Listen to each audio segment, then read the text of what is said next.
বাংলাদেশের পক্ষ নিয়ে টি-20 বিশ্বকাপে ভারতকে বয়কট করার ঘোষণা দিয়েছে পাকিস্তান। এই সিদ্ধান্তে আন্তর্জাতিক ক্রিকেটে নতুন করে উত্তেজনা ছড়িয়েছে। বিস্তারিত প্রতিবেদনে ভারতীয় ক্রিকেট বোর্ড আইসিসি ব্রডকাস্টাররা যারা আপকামিং টি-20 ওয়ার্ল্ড কাপকে কেন্দ্র করে কিছুটা স্বস্তির নিঃশ্বাস ফেলেছিল যে বাংলাদেশ খেলবে না ভারতের মাটিতে গিয়ে, সেখানটা একটা রিপ্লেসমেন্ট এসেছে এবং সেই রিপ্লেসমেন্ট স্কটল্যান্ড। সো কিছুটা হলেও বাংলাদেশি দর্শকরা খেলা বিমুখ হলেও, বাংলাদেশের ম্যাচেসগুলো থেকে রেভিনিউ কমে এলেও রিকভারি কিছুটা হলেও হবে। কিন্তু যেই রিকভারি কোনোভাবেই হবে না, কোনো দলকে দিয়েই হবে না, কোনো যুক্তি তর্ক বিনিয়োগে, এটা আসলে ব্রডকাস্টারদের ক্ষতি, আইসিসির রেপুটেশন, টিম ইন্ডিয়ার, মানে থাকে না যে যদি ওই ভারত পাকিস্তানের যুদ্ধ না থাকতো তাহলে হচ্ছে বলিউডের মুভি হইতো না, এরকম একটা আলোচনা রয়েছে। সো ওয়ার্ল্ড কাপে কিংবা এশিয়া কাপে এরকম যে মেগা ইভেন্টগুলো হয় মহাদেশীয় বা বৈশ্বিক, সেখানটায় ভারত পাকিস্তানের ম্যাচ যদি না থাকে ব্রডকাস্টারদের ওই মুনাফাটা কোনোভাবেই কাভার আপ হয় না। সেই ঘটনাই ঘটতে যাচ্ছে। 15 তারিখে ইন্ডিয়া পাকিস্তানের সম্ভাব্য যে ম্যাচের কথা ছিল, অনুষ্ঠিত হবার কথা ছিল, সেই ম্যাচটা অনুষ্ঠিত হচ্ছে না। পাকিস্তান বিশ্বকাপে ভারতের বিপক্ষে ম্যাচ বয়কট করেছে। একটু আপনাদেরকে জানিয়ে দিতে চাই, কুল অ্যান্টিপারস্পিরেন্ট ডিওডোরেন্ট স্টিক আপনার ঘামকে কন্ট্রোল করবে, 24 আওয়ার্স পর্যন্ত আন্ডার আর্ম ঘাম মুক্ত রাখবে এবং কাপড়ে কোনো দাগ হতে দেবে না। যদিও বিশ্বকাপের গায়ে মোটামুটি দাগটা পড়েই গেছে, পাকিস্তানের এই ভারতের বিপক্ষে ম্যাচ বয়কটের মাধ্যমে আরো কয়েকটা ঘটনা দারুণভাবে সামনে এসেছে। প্রথম কথা যেটা, ব্রডকাস্টারদের ক্ষতি।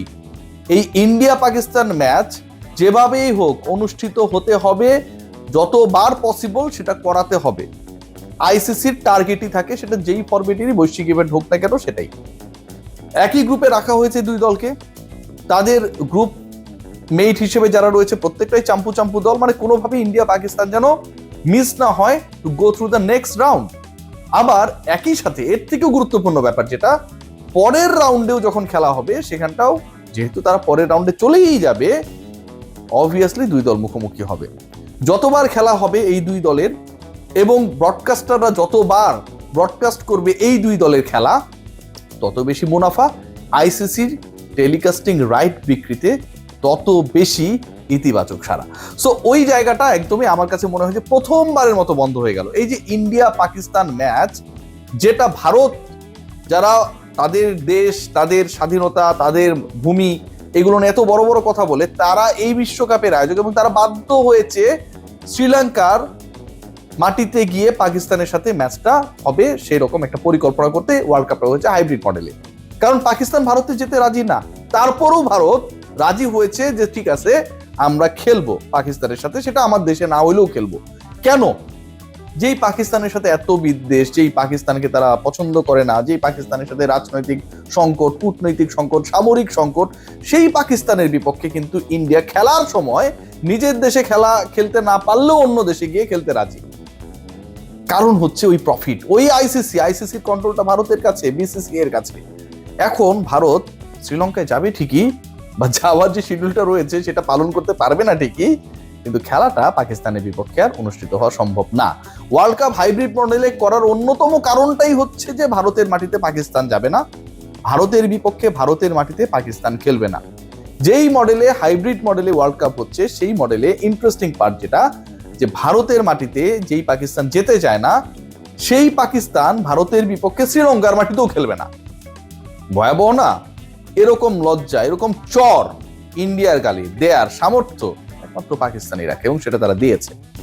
বাংলাদেশকে কেন্দ্র করে যে উত্তাপ তৈরি হয়েছিল, যে ইস্যু তৈরি হয়েছিল, এবং সেই উত্তাপটা শেষ পর্যন্ত এমন একটা পর্যায়ে গিয়ে ঠেকলো যখন বিশ্বকাপ আনুষ্ঠানিকভাবে শুরু হতে মাত্র 3 দিনের অপেক্ষা, এবং সেই 3 দিনের অপেক্ষায় এমন একটা সিচুয়েশন ক্রিয়েট হয়েছে যেখানটায় আইসিসি আলটিমেটলি লজ্জিত। আইসিসির ব্র্যান্ড ভ্যালু, বাংলাদেশ ক্রিকেট বোর্ডের ভ্যালু নিয়ে আমরা অনেক কথাবার্তা বলি যে বাংলাদেশ ক্রিকেট বোর্ডের ভ্যালু কমে যাচ্ছে, আমাদের বড় বড় ক্রিকেটাররা নেই, বাংলাদেশ দল টি-20 বিশ্বকাপে যাবে না, বাংলাদেশে এন্ডোর্সমেন্ট গুলো এখন ঠিক আগের মতো না। খেয়াল করে দেখুন, ভারত পাকিস্তান ম্যাচ যখন হবে না এবং যখন একটা দল, একটা দেশ এটা মেনে নিচ্ছে, ঘোষণা করছে যে আমরা ইন্ডিয়ার এগেনস্টে ওয়ার্ল্ড কাপে খেলবো না, ঠিক তখন আইসিসির ভ্যালুটাও কমে যায়, কারণ আইসিসির ভ্যালুর সবচেয়ে বড় যে জায়গাটা যেটা ভ্যালু অ্যাড করে সেটা হচ্ছে দর্শক, এবং সেই দর্শকদের আকর্ষণটাই হচ্ছে ইন্ডিয়া পাকিস্তান ম্যাচ কেন্দ্রিক। সেই দর্শকরা যে অর্থ ব্যয় করে বিভিন্ন মাধ্যমে খেলা দেখে সেটাও ইন্ডিয়া পাকিস্তান ম্যাচ কেন্দ্রিক, এবং এই ম্যাচকে কেন্দ্র করে যে ধরনের ব্রডকাস্টিং মুনাফা ব্রডকাস্টাররা এবং একই সাথে আইসিসি করে সেটাও ইন্ডিয়া পাকিস্তান ম্যাচ কেন্দ্রিক। সো এটা কোনোভাবেই আর হচ্ছে না, সেকেন্ড রাউন্ডেও হয়তো হবে না।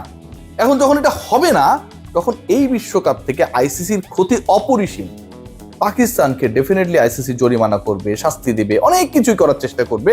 এবং ইন্টারেস্টিংলি বাংলাদেশের উপর আইসিসির যে ক্ষিপ্ত অবস্থা সেটা একটু হলেও নতুনভাবে ডাইভার্টেড হয়ে গেল ফ্রম নাও।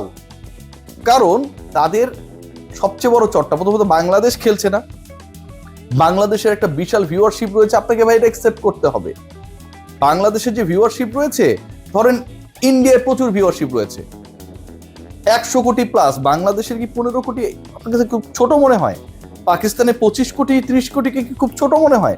এই যে 45 ক্রোর, অ্যারাউন্ড 50 ক্রোর, যদি বিদেশের যারা দর্শক রয়েছে এই দুই দেশের, তারা যখন ভারত পাকিস্তান ম্যাচ দেখবে না কিংবা বাংলাদেশে খেলাগুলো হবে সেগুলো দেখবে না, তখন কিন্তু এটা অন্য একটা সিচুয়েশন ক্রিয়েট করে, যেটা আইসিসি কে বিশাল অঙ্কের আর্থিক ক্ষতির সম্মুখীন করবে, কোনো ডাউট নেই। বাংলাদেশের লাভটা কি হলো? বাংলাদেশের লাভ লসের হিসাবটা করতে গেলে মন খারাপ হয়। বাংলাদেশ বিশ্বকাপ খেলার যোগ্যতা অর্জন করেই তো বিশ্বকাপে গিয়েছিল, সেই বাংলাদেশ বিশ্বকাপ খেলতে পারলো না। সেই বাংলাদেশের মানুষ হয়তো এখন হ্যাপি হচ্ছে যে ঠিক আছে আমরা খেলতে পারছি না, ভারতের বিপক্ষে পাকিস্তান ম্যাচ বয়কট করলো। But end of the day বাংলাদেশকে কেন্দ্র করে যে ঘটনা প্রবাহ ঘটেছে সেটার রেশ কত দূর গেছে একটু ভেবে দেখুন। সেই রেশে ইন্ডিয়া পাকিস্তান ম্যাচ হচ্ছে না, সেই রেশে আইসিসি ক্ষতির মুখে, সেই রেশে ব্রডকাস্টাররা ক্ষতির মুখে, সেই রেশে পুরো ওয়ার্ল্ড কাপকে কেন্দ্র করে যে হাইপার ইস্যুটা থাকে যে ইন্ডিয়া পাকিস্তানের ম্যাচ মেগা ব্যাটেল, এবং যেই ব্যাটেলটার জন্য ইন্ডিয়া পাকিস্তান ব্যাটেলের জন্য একটা নোম্যান্স ল্যান্ড টাইপের জায়গা শ্রীলঙ্কাকে চুজ করা হয়েছে, সেখানটাতেও যখন পাকিস্তান ভারতের বিপক্ষে খেলতে রাজি হয় না, এটা ভারতকে এক কথায় অপমান করা, আইসিসিকে অপমান করা, এবং একই সাথে তাদের টোটাল যে কমার্শিয়াল মডেল সেটাকে হুমকির মধ্যে ফেলে দেওয়া। এটার কোনো উত্তর নেই, এটার কোনো সমাধান নেই। বাংলাদেশকে সরিয়ে আপনি স্কটল্যান্ডকে ঢুকিয়েছেন, আপনি এখন কি করবেন? ওই যে 15 তারিখের ডেডলাইন, সেই ডেডলাইনে ওই পার্টিকুলার মাঠে ওই ফিল্ডে খেয়াল করে দেখবেন সবকিছুই রেডি থাকবে, কিন্তু পাকিস্তান সেখানটায় নাই।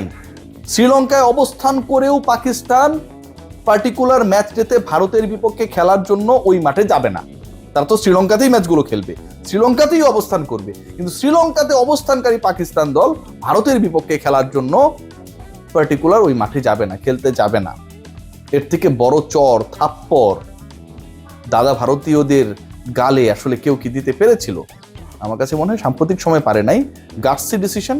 বাট বাংলাদেশকে নিয়ে বিশ্বকাপটায় যদি পাকিস্তান যেতে পারতো, যে এলাইটার কথা আমরা দেখেছি সেটা যদি সত্যি সত্যি বাস্তবায়িত হতো, আনন্দের জায়গাটা হয়তো অনেক ভালো হতে পারতো। এখন পাকিস্তান ভারতের দ্বন্দ্ব দেখে আমরা আনন্দিত হচ্ছি, কিন্তু এই দ্বন্দ্বের ফল যদি এমন হতো যে বাংলাদেশ তারা তাদের ম্যাচগুলো শ্রীলঙ্কাতেই খেলবে, যেই দাবিটা আমরা তুলেছিলাম, সম্মান নিয়ে খেলবে, সেই বাস্তবায়নটা যদি হতো,